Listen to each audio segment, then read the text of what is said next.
The governor talking about a new lab that he says will greatly increase the state's testing capacity and provide some other benefits. How Del Mar plans to handle the fall horse racing season during this pandemic after some setbacks during the summer. And getting a look at how small businesses are benefiting from loans provided in that massive relief package earlier this year. ABC 10 News at 11 starts now. ABC 10 News at 11 starts now. Hello there. Thanks for joining us on this day before Halloween. I'm Virginia Cha. Joining us remotely is my co-anchor Jim Patton, as well as 10 News meteorologist Megan Perry. We will hear from them in just a moment. But first, want to let you know Governor Newsom is speaking this morning about a new lab here in California that he says will dramatically increase the state's testing capacity and will also create hundreds of new jobs. He's providing some more details. We expect that shortly, and we'll have an update for you with some more information as we learn more later in the show. Well, the head of the U.S. Small Business visiting San Diego this morning to check on America's investment in manufacturing. ABC 10 News reporter Cassie Carlisle met up with her about an hour ago. Administrator Jovita Carranza made her first stop right here at Workshops for Warriors. Being here in San Diego, a very vibrant market, and thousands of small businesses here who actually benefited from the Paycheck Protection Program. These parts that we make, we have to be able to get them within 2000. One of these businesses is vet-powered, and their nonprofit Workshops for Warriors that trains veterans in manufacturing. The SBA funding that we received was a lifeline. Had we not received that funding, we would have had to shut down operations, and all of the students that were here, most of them would have become homeless. So thanks to these loans, not only were we able to continue operations, we've had 2 COVID graduations. We've been able to put almost 100 graduates that have been trained and certified in advanced manufacturing skill sets into the American workforce, and I am so thankful for their support. Carranza excited for the future. I'm so encouraged and so motivated to hear that small businesses not only applied the funds appropriately, but they're actually planning on growth and adding employees, not just replacing them. Carranza hopes to get more money to more small businesses after the election. Reporting in Barrio Logan, Cassie Carlisle, ABC 10 News. Cassie, thank you. Once again, both presidential candidates making a late push in swing states, and today both holding dueling events in the same states. ABC's Alex Brochet has the latest from the campaign trail, where the pandemic is a hot topic. The Midwest on the minds of both President Trump and Joe Biden's campaigns today. Trump visiting Michigan, Biden, Iowa. Then they're eyeing the same turf, both holding events in Wisconsin and Minnesota, states reporting high levels of the coronavirus. Wisconsin is on track to run out of ICU beds in as little as 2 weeks if the number of people testing positive doesn't drop. And after Minnesota officials confirmed previous Trump rallies left nearly 24 attendees infected, the state is limiting the president's rally there to just 250 people.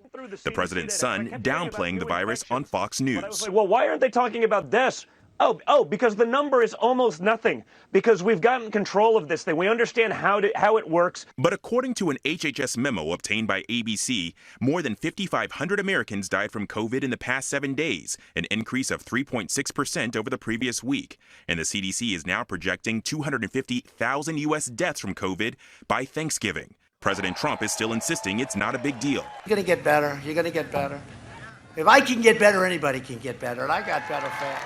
But Biden insisting the president is making things worse. President Trump's super spreader events, and he's spreading more virus around the country. And in these final days, early voting continues to break records. More than 82 million Americans have cast their ballot, either in person or by mail, according to the U.S. Elections Project. The Biden campaign now expanding its reach into once reliably red states like Texas, which has already shattered its early voting numbers from 2016.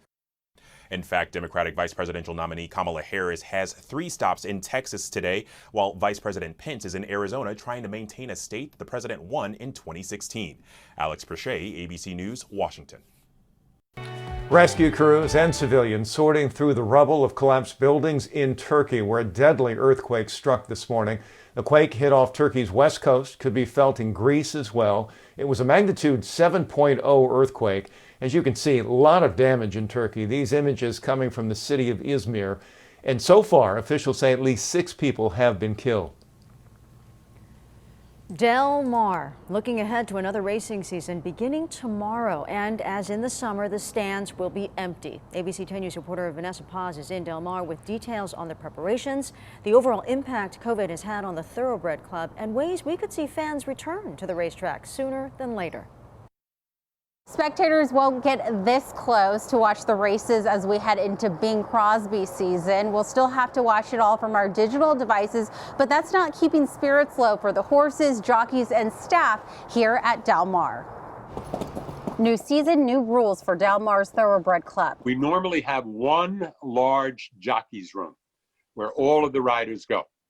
What we've done now is basically made 3 jockey rooms so that we've really thinned out the ranks. They're not sitting atop each other as they do normally. Jockeys will also wear masks on and off the horses, test daily for COVID with results in about an hour, and quarantine for 10 days if they get a positive result. When we put that in place for the summer, after the initial hiccup, it worked very well. We had no further incidents of any of the COVID business at all with our riders. Even though the club took a big hit with empty grounds this summer, folks were still tuning in and bets still flying high. We thought we might do pretty well, but we had no idea that we were going to do that well, but we did. That jump from $12 million to $17 million a day just staggered us. It was amazing. Media director Matt McBride said with betting profits, they're able to maintain their 4-legged showstoppers, a top priority among keeping everyone safe. And that is the focus right now, to keep horses well cared for and safe. They're also keeping an eye out on the county's tier. If San Diego were to fall in the yellow zone, outdoor sporting events like theirs could allow them to fill seats. Obviously, we wouldn't be looking at 40,000, but if we had 4,000, something like that, sure. We could bring them in, we could space them easily, that folks could enjoy the day, and we would love to bring them back. Another big event happening, the Breeders' Cup, that's slated to happen here next November, and organizers say they're getting ready for it, planning ahead, COVID or not. In Del Mar, Vanessa Paz, ABC 10 News.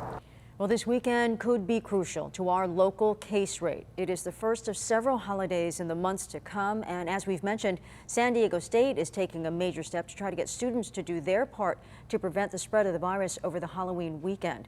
They've been under a stay-at-home advisory for about a week now. According to a note sent to the SDSU community, so far no cases connected with any in-person instruction or research, and cases have remained low over the past 6 weeks. The note did mention a gathering that took place off campus earlier this month with dozens of students. It urged students to abide by the health guidelines or they could face disciplinary action, which ranges from a warning to expulsion. Last week, some students said they were concerned about Halloween coming up, while others thought most would do the right thing. I feel like people might just stay at home most of the time. I feel like there's maybe just a couple people who will probably go out and do some things and just, be fun because for the tradition's sake. But knowing that COVID's going around, everybody's kind of getting sick, and some people are not. I feel like it's just, like I said, kind of like a divide. Some people might do it, some people might not do it. But I think a majority of students might not do that. Now, the stay-at-home advisory will be in effect until Monday. School officials encouraging students to go out only for essentials such as groceries. Well, a water main break flooding an auto repair shop in Santee this morning, as well as several cars along the street. Happened about 3:45 this morning. The water was shut off half an hour later, but not soon enough to prevent the damage. 6 cars flooded. The road buckled in several areas. Crews say the temperature change overnight likely caused that main to break. Repairs expected to take this whole day. Jim? Virginia, now a quick update to those fires that erupted in Orange County earlier this week. Some promising signs in the last 24 hours or so. These are some of the images that we've seen over the last several days from the Blue Ridge and the Silverado fires. All evacuation orders, though, in the surrounding areas have now been lifted. Neither fire has grown much in the last day, and firefighters have made considerable progress. Blue Ridge fire now at nearly 50% containment, and the Silverado fire at 63% contained. Well, a local organization joining with local leaders and other organizations are launching an initiative ahead of the election. The People Alliance for Justice has launched the Civility Pledge, which raises awareness around a civil, respectful, and safe election amid concerns of tensions flaring based on the results of the election. I'm standing here today with leaders from all backgrounds, all political parties, all races, to say that we want civility back in this country. Number of local elected leaders and candidates have already taken the pledge, including Georgette Gomez, Barbara Bree, and Mara Elliott, just to name a few.